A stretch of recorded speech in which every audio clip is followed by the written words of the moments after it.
My name is Zach Arnold. I'm a Hollywood film and television editor, a documentary director, father of two, an American Ninja Warrior in training, and the creator of Optimize Yourself.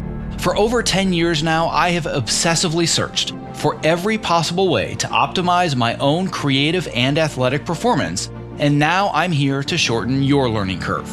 Whether you're a creative professional who edits, writes, or directs, you're an entrepreneur, or even if you're a weekend warrior, I strongly believe that you can be successful without sacrificing your health or your sanity in the process. You ready? Let's design the optimized version of you. Hello and welcome to the Optimize Yourself podcast. If you're a brand new optimizer, I welcome you and I sincerely hope that you enjoy today's conversation. If you are inspired to take action after listening today, why not tell a friend about this show and help spread the love? And if you're a longtime listener and Optimizer OG, welcome back.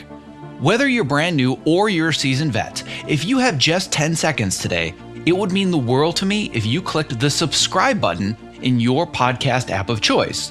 Because the more people that subscribe, the more that iTunes and the other platforms can recognize this show, and thus the more people that you and I can inspire to step outside their comfort zones to reach their greatest potential.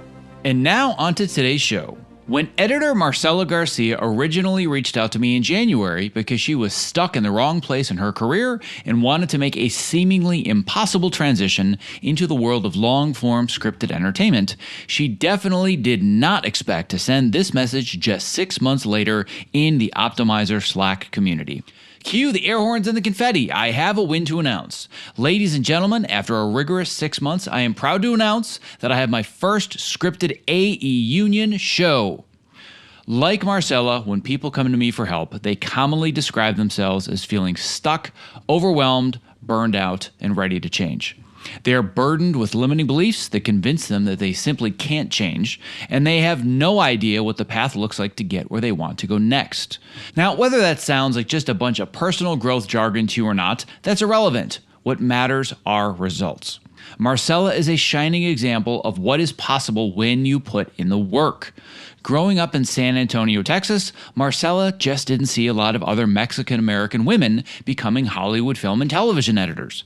Unconsciously, this lack of representation held her back, and it even limited her dreams of what could be possible for her own career. She worked as a short-form editor for a long time on digital lifestyle content for Fortune 500 magazine brands, but it really wasn't until she mentored young women in high school that she realized it was time to get more out of her career. This is originally what led her to join my Optimizer coaching and mentorship program, and 6 months later, the rest is history. In our conversation today, you're going to hear how Marcella overcame her anxious thoughts, faced her fears, and discovered how much more she is capable of achieving.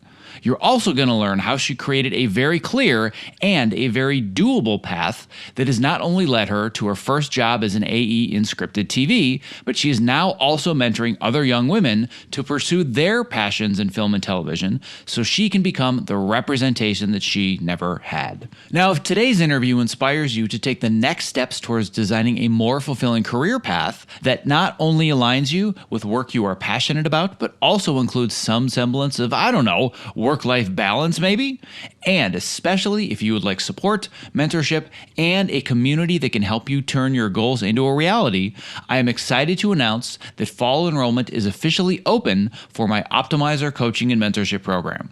To learn more about all the program has to offer and how I can personally help you design your path and determine your next steps towards your definition of success, without, of course, sacrificing your sanity in the process, you can learn more by visiting optimizeyourself.me/optimizer. Enrollment closes Monday, September 13th. All right, without further ado, my conversation with editor Marcella Garcia, made possible today by our amazing sponsor ErgoDriven, who's going to be featured just a bit later in today's interview. To access the show notes for this and all previous episodes, as well as to subscribe so you don't miss the next inspirational interview, please visit optimizeyourself.me/podcast. I think the first thing that came to my mind was just like overcoming your own anxious thoughts. I think that's like a large part of a lot of people. They just have a lot of fear and they don't know how to do anything. So that's one thing that pops in my head. And then just how important having support, whether it's somebody like a mentor or a community, because that was huge for me. I think that was the game changer, was having like people actually going through what you're going through. And then in a work environment, everybody pretends not to be vulnerable. And in your kind of program, everybody's vulnerable. And that was nice because I'm naturally like that. So it was awesome. I'm here today with Marcella Garcia. You are an editor who in the past, you've cut content for digital lifestyle content. You've worked with brands like Fortune 500 brands, InStyle Magazine, People Magazine, done stuff for YouTube, Instagram. And as we're going to talk a lot more about, you've recently transitioned to being an assistant editor in the world of scripted television. And I think the most important part of your introduction that people need to know is you consider yourself the Optimize Yourself hot seat queen. Yes. So Marcella, welcome to the show. What is a hot seat and why do you feel you are the hot seat queen? I am the hot seat queen because I was on sometimes twice if there was possibility. And I really took advantage of that hot seat because there was such a wealth of information that you gave and then being able to see other hot seats. So that was, to me, that was the best part of the program. Where I really want to start the conversation today is understanding a little bit more about you, understanding your path. And I think that one of the areas we're going to dive into, and really the reason that I wanted you on this call today, is because, as you already alluded to, you stole my thunder, you love being vulnerable and being honest and being open. And you and I have gone deep on many, many calls in the past, group calls where we were able to share your hesitations and troubles with other members of the community. And I want our audience to understand what some of the things are that you overcame, because just 9 months ago in January, you said to me, I work with all these short form lifestyle brands. I've never worked in the world of scripted television. I don't know how to get into the union. I just don't know how to make this happen. And I don't know if I can. And remind me again what you're doing right now. I am an assistant editor in scripted television, cutting scenes already.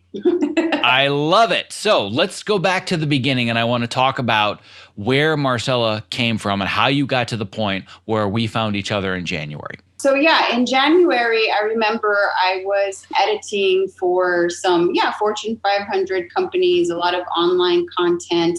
And I remember when I came to you in January, I knew I didn't want to continue in the line of work that I was in. I knew that because of the whole situation with the pandemic that I had an opportunity in a way on my hands to change the course of where I wanted to go.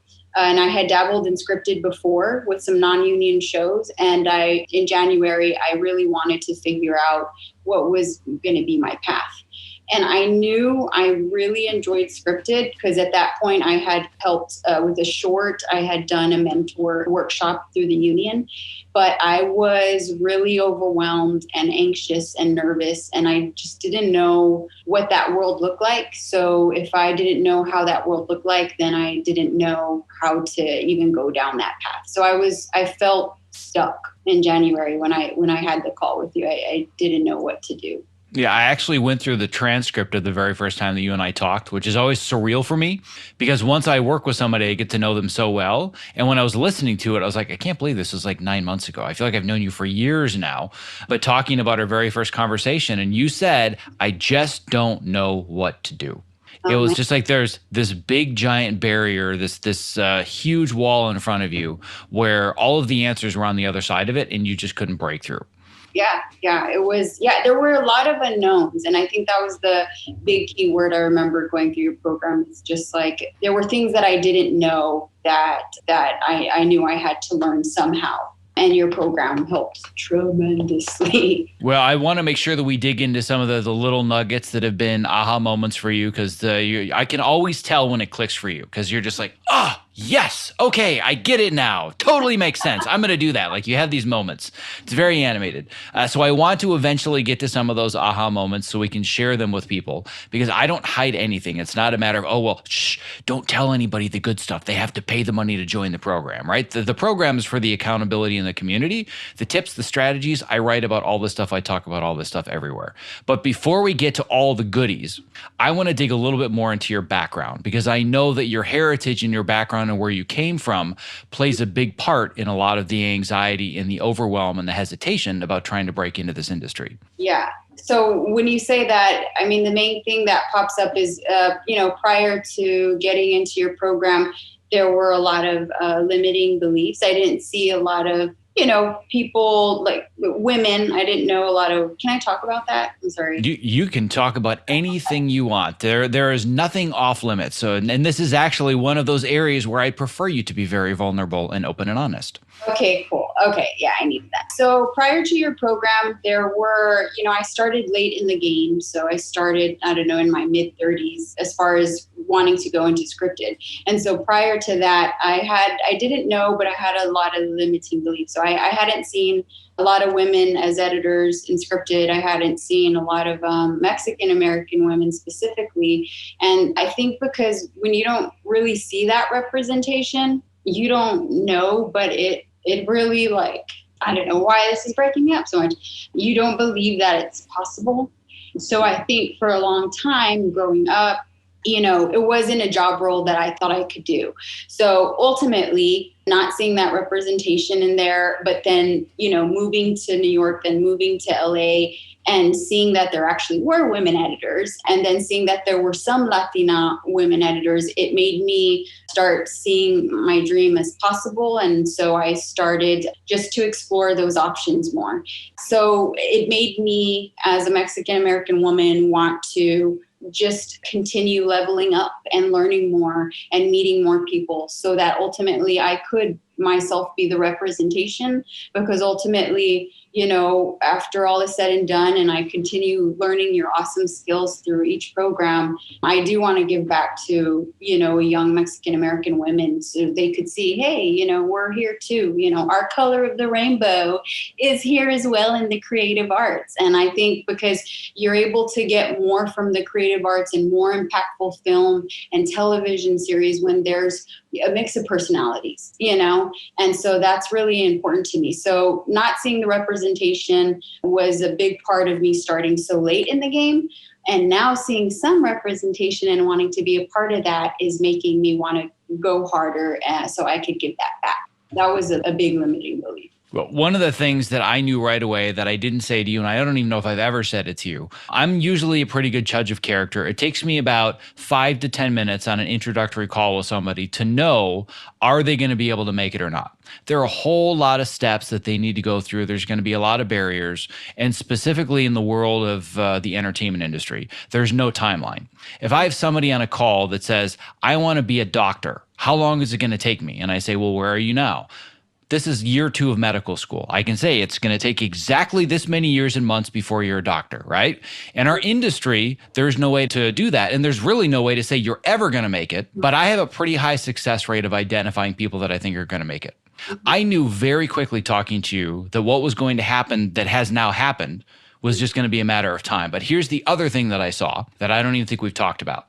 You are going to be the female Mexican-American editor on the panels in 3 to 5 years that provides the representation to the younger people that you might have been 5 or 10 years ago that said, why am I not represented? I totally see that happening. You're not there yet, but you're very, very close. And this podcast is one of those first steps to being able to do that. Wow, I appreciate you saying that. And honestly, it's so funny because in your Focus Yourself program, I found my why. And it still holds me to this day. Like when I get tired, because you're working, you can lose some of the motivation, the excitement. And I think about a young me. And then I kid you not, Zach, it just brings me right back and it pushes me hard.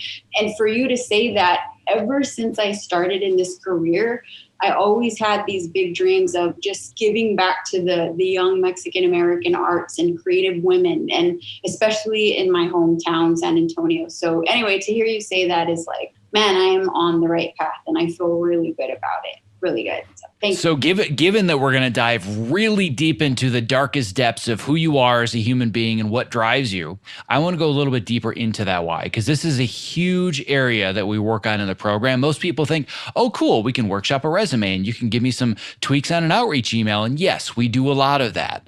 But ultimately, if you don't understand why you're doing the work that you're doing, everything else feels like busy work. And it's one of the biggest reasons we procrastinate. I don't know if the thing on my calendar is what I should be doing because I don't know what I'm doing with my life because I don't know the meaning of my life, right? So dig a little bit deeper into what the true deeper why is that you found. And I'm curious when, I know that we discovered it and we talked about it in the program, but when did you really get that spark the first time? Whether it was when you were 4, when you were 17, when did you realize this is what inspires me and this is the kind of work I want to go after, even though it's going to be next to impossible and I'm not represented and I might need to be one of the first? I feel I've always wanted to help people just because of me growing up. I don't know why, but those are kind of characteristics I already have. I care a lot about others and encouraging people. But I think the first time I realized that was a force behind it is when I moved to LA. And I, didn't have a job at the time. I moved without a job. And so I started volunteering at Inner City Arts. And it was for the schools that didn't have creative programs. And I volunteered in a film class. And it was for Latinos, specifically middle schools that didn't have creative arts program. And so I'm there volunteering and I'm assigned a group of young Latina women, like 7th grade, and I had to guide them through their film project. And as I was guiding them in their film project, I was so excited that it was pretty much all I could think about when I left. And there was one young lady that I really connected with, and it was exciting to go and volunteer at the class and, being able to help them. And she was waiting to show me her project, waiting to show me what she had done. And it was just like, oh, there's something here. Like, this is important to me, like to have them, to just express themselves because, without going too far on a tangent, when I was younger, I remember so badly wanting to express myself, but I didn't know how. There weren't any creative programs. And I remember I'd, be with my camcorder and I'd be recording everything and creating stuff, but that's where it stopped. So when I saw her, I saw myself and I thought, oh, I wanted to focus on helping her, but I thought, man, I really have to get far in my career so I can really, really help them create some awesome stories. So that was the first couple, I think 2.5 years ago, where I volunteered in the program, and I was like, oh, this could be something. And then when we revisited it in the why and focus yourself, it just made complete sense. So what I'm now curious about, given that this was an experience that happened relatively recently, I wasn't going to bring up age, but you had brought it up a little bit earlier where you're coming into this a little bit older. Mm-hmm. And I know that this is one of those limiting beliefs that you had. So what I'm curious about is what led you to get into the industry in the first place, and how did you basically choose the jobs and the opportunities where you eventually landed in the place where you did, where you said, so I don't want to do any of this anymore and I need to make a change. Like what led you down that path in the first place? From the point that you're like right out of college, the first 10, 15 years of your career, how much of that was driven by passion and a need for fulfillment versus I just need to amass credits or I need to make money or whatever it is. I'm really trying to find when is that moment when you decided this isn't what I want to do anymore. So when I knew that in the volunteer class, when I wanted to do more, I was really confused. I still didn't know where I wanted to be. At that point, I was, AEing at Commercial Post House. I was trying to figure out. So if the question is, how did I decide, okay, I'm going to go all the way? I didn't know what all the way looked like. I didn't have a clue. I was still thinking I wanted to be a music video editor. That was kind of my first goal. And in scripted, I accidentally just got into it. And so, a large part of me believes in, sometimes things just line up the way they're supposed to. So I accidentally got into scripted. I ended up finding that I loved it. And I think that was still a part of the limiting beliefs, was that I didn't see myself in long form, maybe partly because I didn't believe I could be there. Like that was too high up. So as I'm talking about it, I think subconsciously I was like, no, that's not for me. That's for everybody else. And then also another part, I always thought long form was a little boring. I liked short stuff. I had always worked in short form stuff. I think for me, it was just on the projects I was on, I learned more, and I know myself. I get really into it, and then I'm curious, and I kind of test the waters, see what I like, and then I'm like, well, I like that. Let me try it out, and then I, figure it out, get there, test it, and so it was just that process. Really, I accidentally got into scripted. I ended up really falling in love with it when I saw that it was a creative team collaboration. I liked the challenges, and everybody in my career that had met me, when I would talk about editing, they would say, why don't you get into TV and movies? And I thought, I don't know, it's too long. So I always had those moments in my career, because I think what people saw, what I didn't see, is that I really loved filmmaking. But because I didn't have the creative resources back when I was, I was doing this as early as 8 years old. I didn't know what that looked like. So people, it's funny, were guiding me along the way. And I was just kind of like, all right, let's go up another level, So it was really all by accident, but it was amazing. Accident. Of course, yes. So speaking of being guided along the way and having all these opportunities that came along by accident, there are two words that you and I have learned how to use a whole lot better in this program, one of which was a big struggle for you. Yeah. The two words are yes and no. And I remember fairly early in the program, there were many conversations about potential opportunities, and I put the word opportunities in air quotes because they were potential opportunities, and there was a lot of hesitation and nervousness about saying no to them. But you have since overcome that. But that was a really big obstacle for you coming into this, is the fact that you had all these other opportunities. You've fallen into the trap that so many people fall into, which is that you're great at what you do, so people want you to keep doing it. And as long as you say yes, that happens. And as I've said many times before and will continue to say, we don't get pigeonholed. We allow ourselves to be pigeonholed. So talk about some of the yeses and then this transition that you've gotten to the point now where you not only hesitantly say no, you confidently say no. I remember you coming to a call one morning and posting in the Slack channel, like all exclamation points, I said no to a job. Like we celebrate that more than I think any other career community would. But let's talk about your use of the word yes and no and how that's changed. Yeah, I think before, learning all the things I did in your program, I went with the flow. So everything was a yes because it was a job. I needed money. I didn't, really learn how to, I hate using the word network, but I didn't know how to build relationships. So because of that, everything was a yes. And so then once I got into your program, I started learning that I could determine what I wanted to say yes to and what I wanted to say no to. And it was based on what my end goal was. And that was a huge learning moment for me. And it's something that I really feel is going to guide me until the end. So a few pop into my head, that came up when I would utilize these hot seats. So I'll start with this one. One was when I was offered a staff job for the job that I was trying to get out of. And I remember scheduling a hot seat with you and asking you, kind of trying to analyze, should this be something I do? I don't know when I'm going to become an AE in scripted. And I remember you just questioning me and guiding me on like, hey, if you were to take this job, you would put me in the scenario. You would take out all the emotion out of it. You would put me in the scenario and you would say, is this something, you see yourself being happy with leaving after you get the AE job?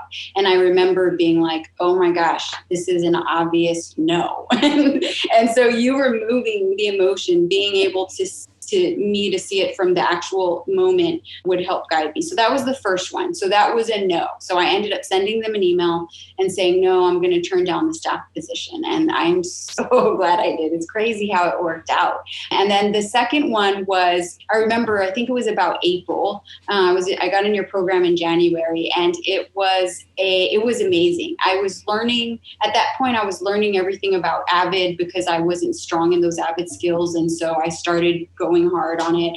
I got an email from an editor I'd worked with a couple of years ago, and he recommends me for this amazing show. It's oh my God, it's on billboards everywhere. It has like these big name stars. And when I got it, I kid you not, I was ecstatic. I was like, this is what I've been working on since January. It's going to happen. And I remember I got that email. I hadn't scheduled a hot seat. It was a Wednesday. I got the email Wednesday, early morning.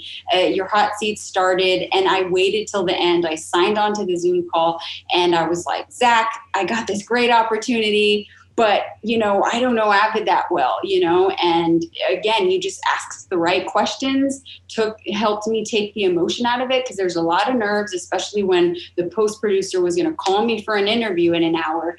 And I remember you helped guide me just to think clearly. So the advice was, be honest, don't lie. And more than likely, it was like, be aware of the situation, right? So don't let your I need this job now overwhelm you to where you make a mistake.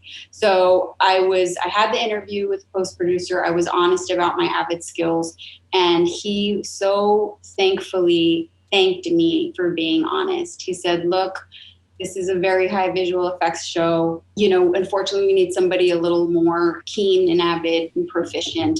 Thank you for letting me know.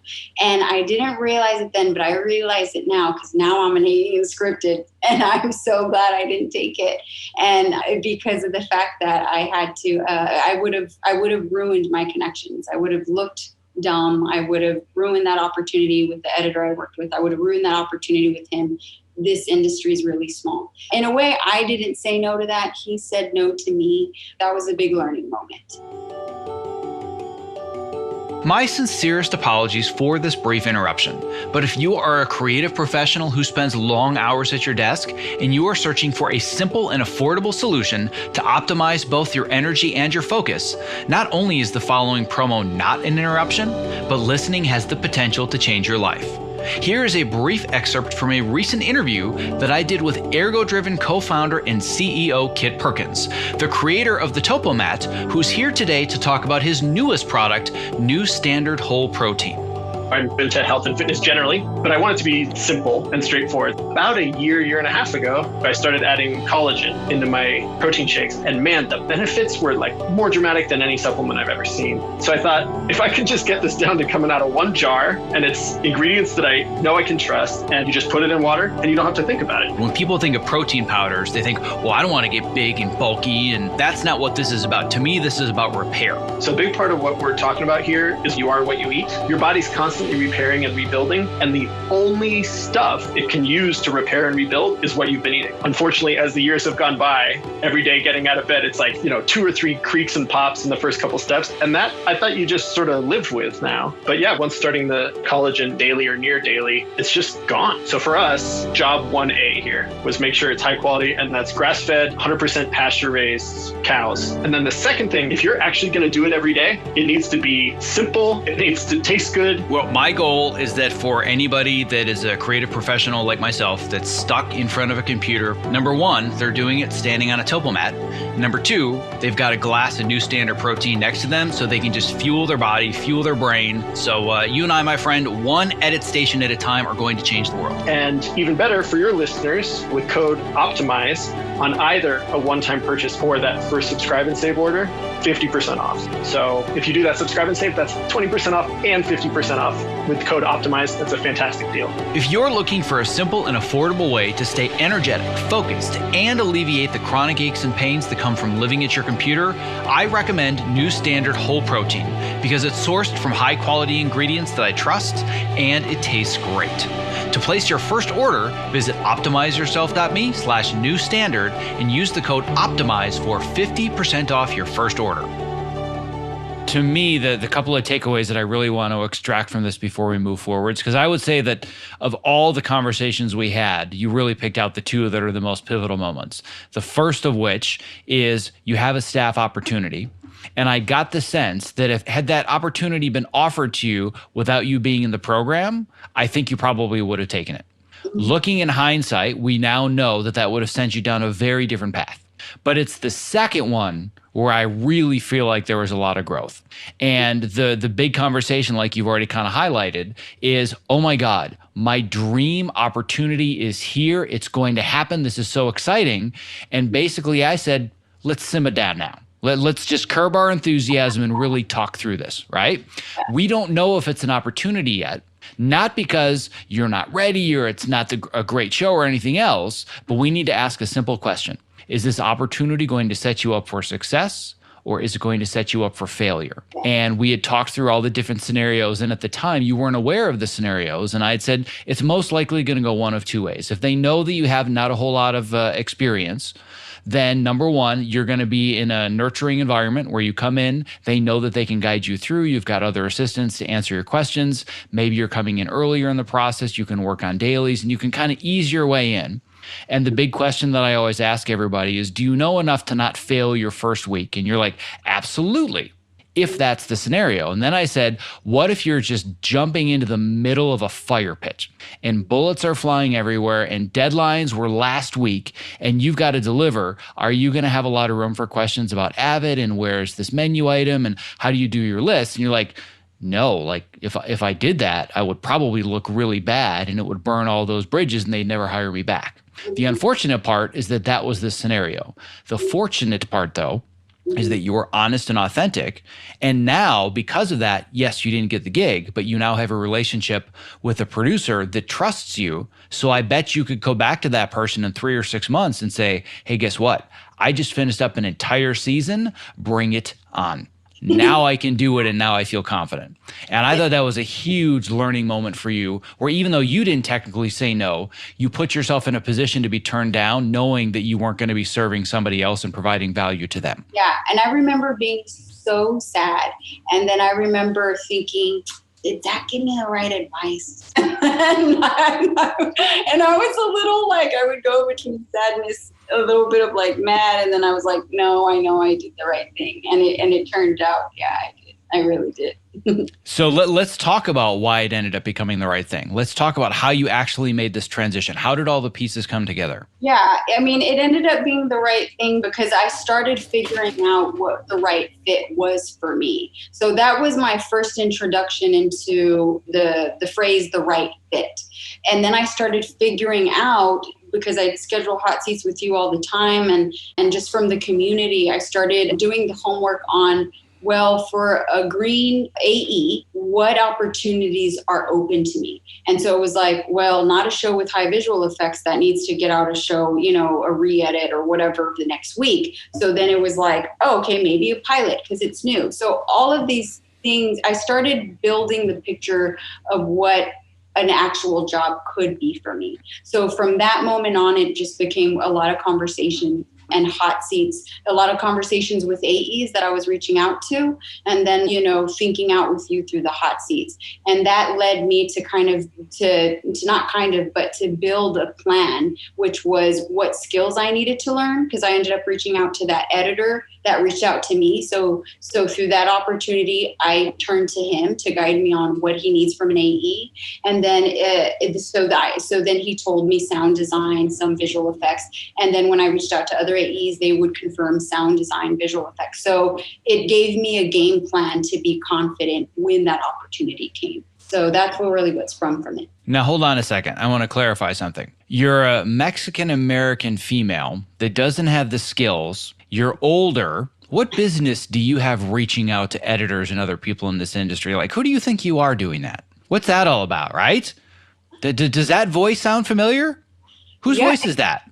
Yeah, it's an old limiting belief. That's what it is. And it's silly. It's not that old. It's months old. It's not years old. Isn't it crazy? It really, I'm like, who is that person in January? Like, I kid you not. I thought about it the other day on my drive home. I was like, the sun was setting, I was like, man, I can't believe, like for a second, I was like, I can't believe I'm doing it. Like, I can't believe. And I thought about myself at like 12 or 13. And I was just like, damn, you're going to be all right. Like, you're going to work on a show, you know? And so even, it doesn't even feel, you know why? Because I held on to that belief almost my entire life, all the way until literally this year, that I don't know, it feels insane. It feels insane. It feels like I'm like a whole new person.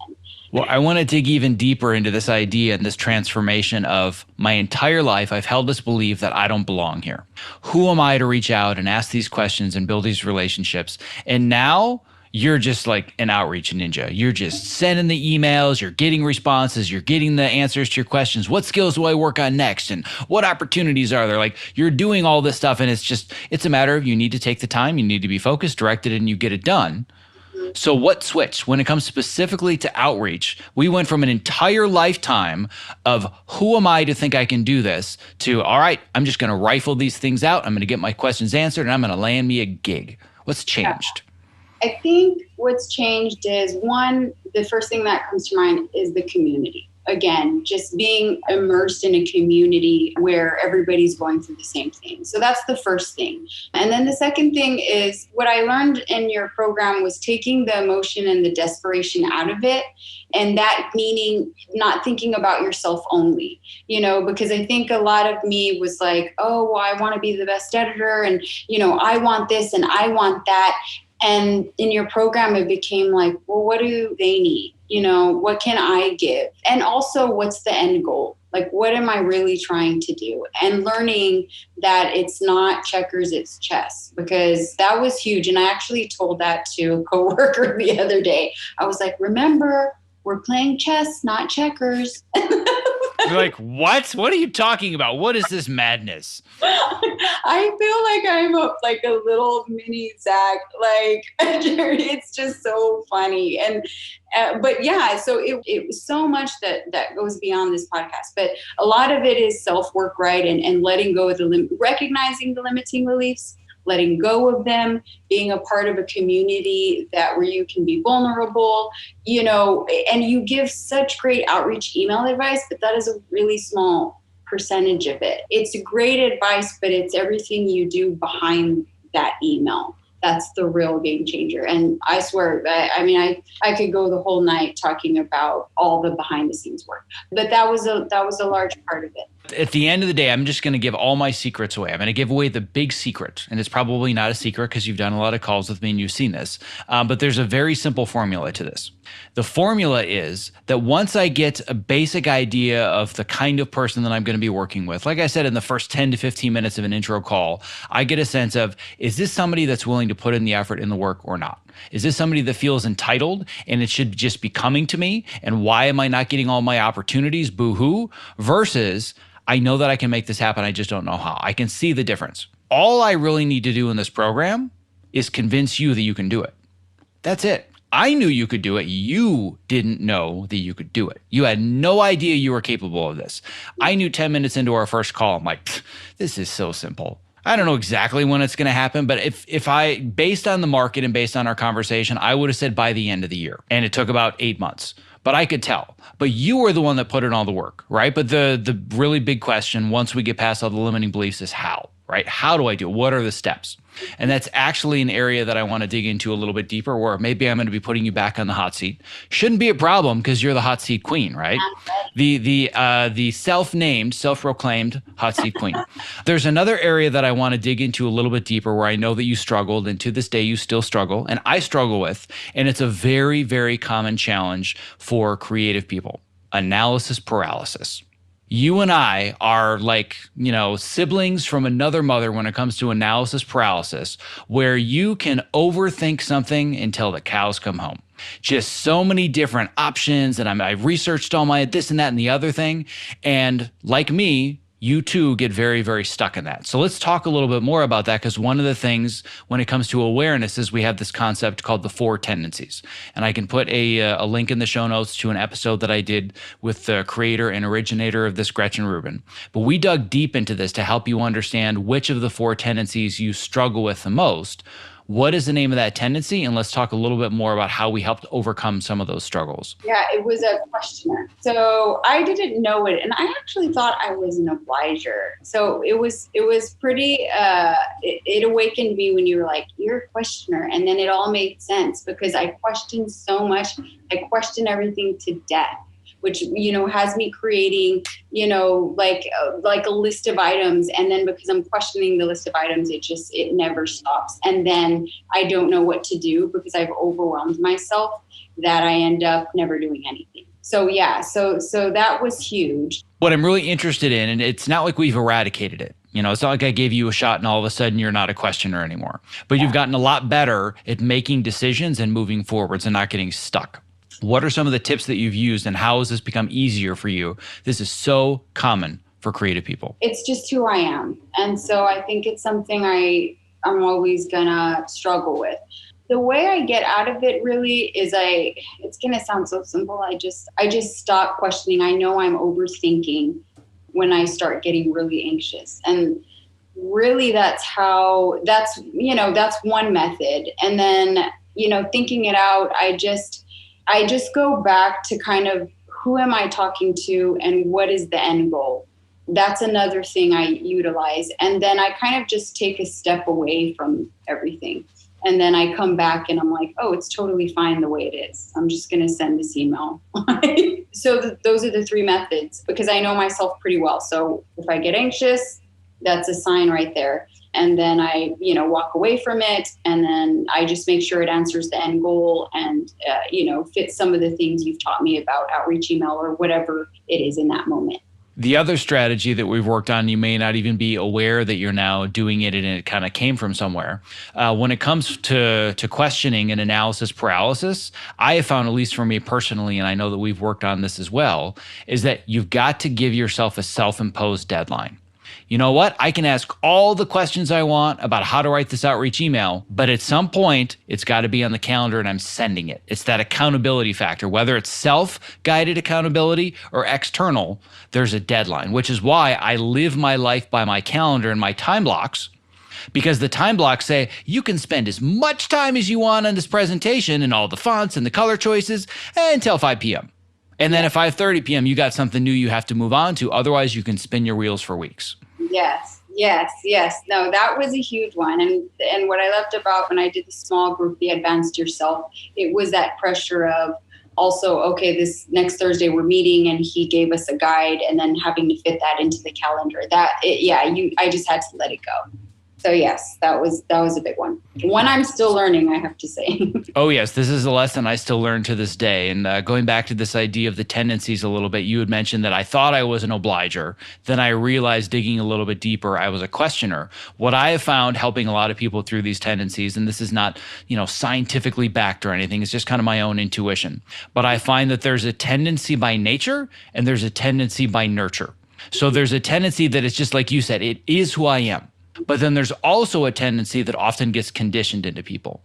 So the way that you're wired is as a questioner. But my guess is the obliger tendency, which is there and present, came from somewhere, came from being taught that or modeled that.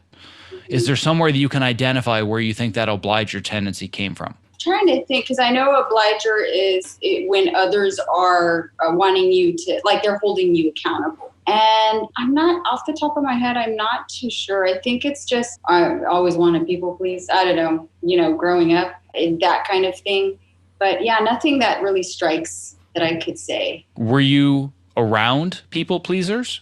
Yeah, being truthful, I think it's just with my dad wanting to do the best for him because he was always busy. So if I'm being really honest, yeah, I think that's where it comes from. It was wanting him to notice me. So I would make sure I could do whatever I can to. And my dad's a loving dad, but it was just, he was so busy. So I think it's like wanting to please him, make him happy. And it's funny how it transferred. And I started noticing when I get got older that I just wanted to make others happy. And I was such a good student in school. I liked the praise. So I think that probably has something to do with it, that I'm like, oh, okay, I'm the good student.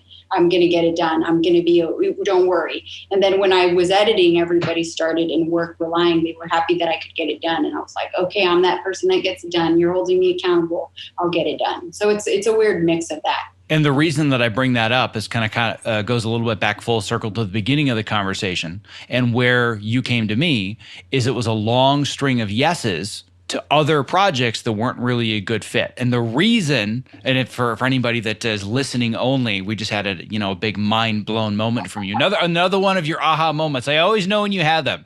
You're very animated. What's the aha moment that you just had? Yeah, is that I've been saying yes my entire life and I didn't even realize it. It's like, wow, I've been doing that since I was like in second grade. It's just insane how much it's embedded in you until you start noticing that your life isn't going the way you want it to. And why is it? And it's like, oh, I'm not doing what I want to do.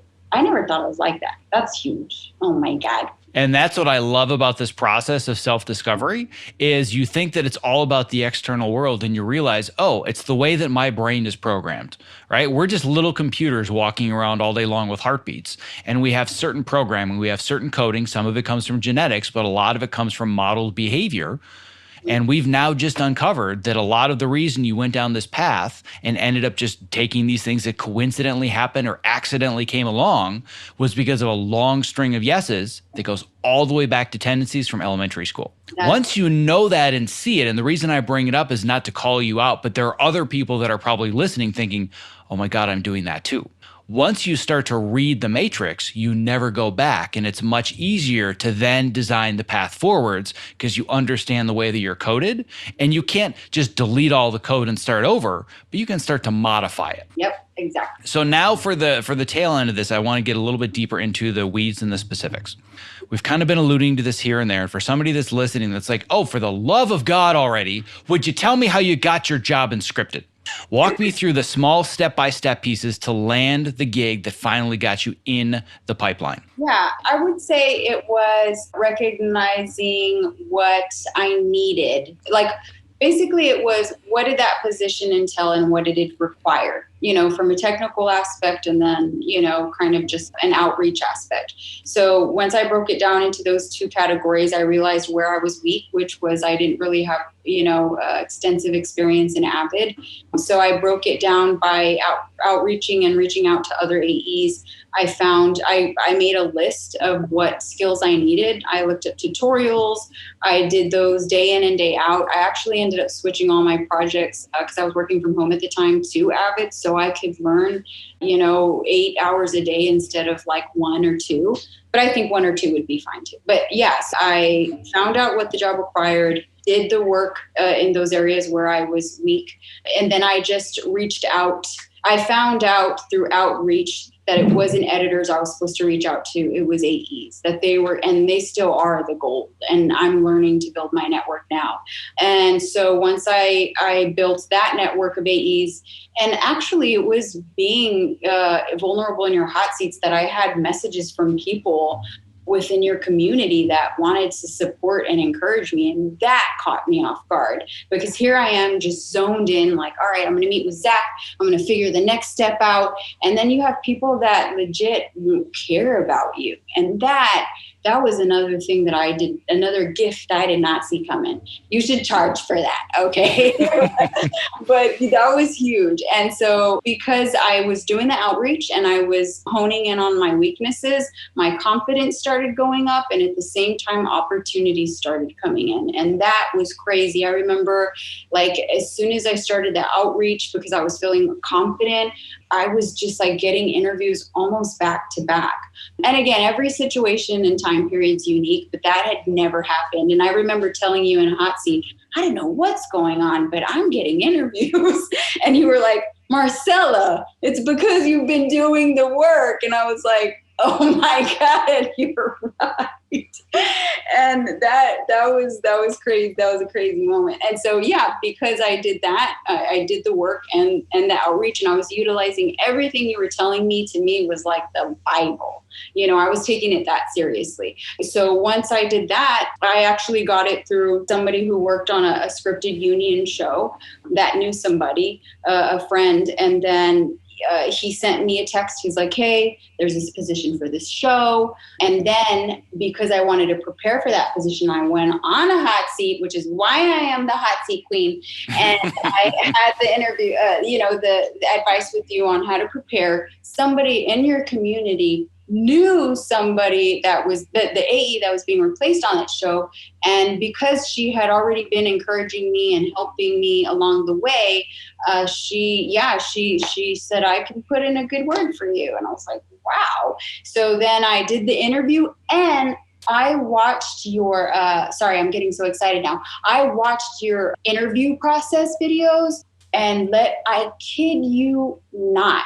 Oh my God, they're just so good, because it taught me exactly what I needed to do in an interview. And the night before I'm looking at that interview, I'm writing everything down. I ended up doing that interview the next day. The editor calls me, and I knew exactly what to say. Also, I should say I had a couple of interviews where I practiced. I didn't use your interview guide, and I didn't get those jobs. That's all I'm going to say. So proof's in the pudding. But so I did your interview. The guide was ready for the interview the next day. At the end of the interview, the editor tells me, he actually interrupts me at the end of me going over my whole process. And he was like, well, you answered all my questions. And that's never happened to me in an interview. And at that moment, I was like, oh, there's a good chance I got this. Like if I don't get this job, the win is the interview, being able to master that interview. And I remember I was on such a high that day, and I ended up getting the dang job. So yeah, so that's how I did it. Well, I congratulate you for everything that you accomplished, and I put you in capital letters because you did all the work. I did none of the work for you. I was just there as a guidepost to say, nah, I've gone down that path before. Look out for that pothole, and yeah, you might want to dress differently. The weather's going to be a little tough down this path or whatever it is. But you did all the work. I didn't do any of this. So. You came prepared and ready, and you showed up, and you squeezed every ounce out of this program and more, which is why you're the self-appointed hot seat queen now. So yeah, I'm gonna have to make a plaque or something. Yeah. Right? Maybe it's a portable placard you can put on your desk chair for all your offices going forwards. And people are like, what the hell is a hot seat? And why are you the queen of it? What is that? Right? So that could be fun. So last question for you before we wrap it up. I want to jump into our little time machine. And I want to go back to a couple of different time periods. One of which is about 9 months ago, the beginning of January, when you and I talked. And another one is you pick a time period. I'm not sure which one it is, but it's to a much younger version of yourself. The two conversations we're going to talk about are with the version of you 9 months ago. You're really on the fence and you're not sure if you can do this. You're not sure if it's a good fit. And what advice would you give to that person? But then, what would you now tell your much younger self that didn't believe any of this was even remotely possible? So the first thing the advice I would give to Marcella 9 months ago is don't be scared. Just because it's different doesn't mean it's impossible. And you're gonna, girl, it's gonna come. Stop being so sad at night, really. So that's what I would tell myself. And then, me at 10, I would tell her, Dad, you may get teased right now at school. They may call you nerd when they call your name, but honey, you're going to make it. You're going to be really good. So let them bully you if they want to bully you. Let them say their piece, but you got a talent and you're going far. You've seen nothing yet. That's what I tell myself. Well, I love all of that. Before we wrap up, is there anything else that we haven't covered that you want to talk about this journey or otherwise? No, I mean, I think I just want to say that one, you're amazing. And I don't think you realize the impact you've had. Like, a lot of people know you. And I know that you say we do the work, and we do, right? I think everybody, it depends on who you are, but you're like, what you're doing is life changing. And I kid you not, Zach, on my deathbed, I will be like, you're one of the people I'll thank. I'll be like, thank you, Zach. So I want you to know that this program, when you're tired, when you're like, man, I miss my kids or whatever it is, that you're really changing lives, and you changed mine. And me, I'll send you an email all the time being like, Zach, oh my God, you're amazing. So yeah, so that's what I want to say. And two, that age doesn't matter. It really doesn't. I understand there's different challenges, but if you're like 45 or 55, it's definitely possible. You really have to believe in yourself and get by like-minded individuals and hire Zach. Obviously. Well, obviously, I love all of that. I appreciate all of it. It means a lot to me. And I definitely needed to hear that right now, given how tired I am with all the things I'm putting together and the fact that I miss my kids. Definitely needed to hear all of that. But going back to what we talked about in the beginning, with a deeper why, you can get through all the day-to-day crap. If I didn't know why I was doing what I'm doing with this program, with coaching, with editing, whatever, I would be miserable. Because the amount of hours and the stress and all of the frustrations that it creates and all of the questions and all the doubts, like, why is this worth it? Why am I doing any of this? I know the answer to that question, so I just keep doing it. Sometimes I need a break. Sometimes I need a nap. Sometimes I need to have a Saturday where I do nothing. Actually, I don't know if you saw it, but in one of the hot seats earlier this morning, I was talking to one of our students who, almost carbon copy of you a year ago, had said, I don't know, like I'm a second assistant director. I want to be a director someday, but I don't even know if I can be a first AD. This is Sam Lavin. And she just got off being first AD and doing some directing on a huge Apple show that she can't even talk about what it is because it hasn't come out yet, on cloud nine. And she's like, I got done and I'm just exhausted and I can't focus. And like, let's just celebrate the fact that you're kicking ass and let's just relax a little bit. Let's just be. And then somebody in the community is like, wait, did Zach say that we can be a mess? Like, is that okay? I'm like, yes. It's like, we're all going to go through that. But coming back, if you know why you're doing it, you can endure anything.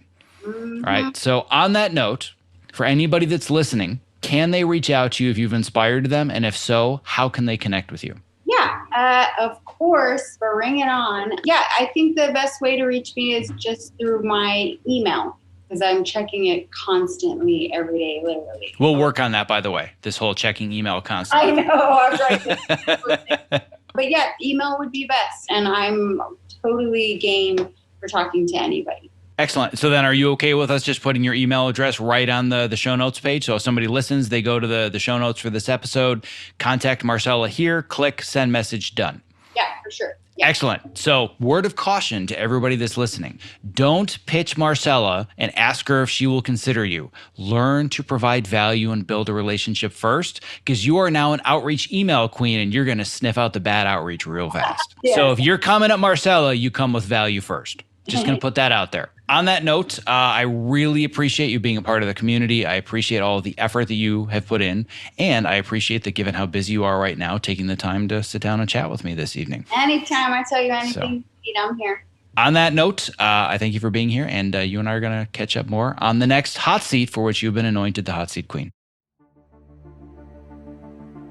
Thank you for listening to this episode of the Optimize Yourself podcast. To access the show notes for this and all previous episodes, as well as to subscribe so you don't miss future interviews just like this one, please visit optimizeyourself.me/podcast. And as a quick reminder, don't forget that enrollment is open this week only to join the fall semester of my Optimizer coaching and mentorship program. To learn more about all the different ways that you and I can work together to achieve your most important professional and personal goals, visit optimizeyourself.me/optimizer. Enrollment closes Monday, September 13th. And once again, a special thank you to our sponsor, ErgoDriven, for making today's interview possible. To learn more about ErgoDriven and my favorite product for standing workstations, the Topo Mat, visit optimizeyourself.me/topo. That's TOPO. To learn more about ErgoDriven and their brand new product that I'm super excited about, New Standard Whole Protein, visit optimizeyourself.me/new standard. Thank you for listening. Stay safe, healthy, and sane, and be well.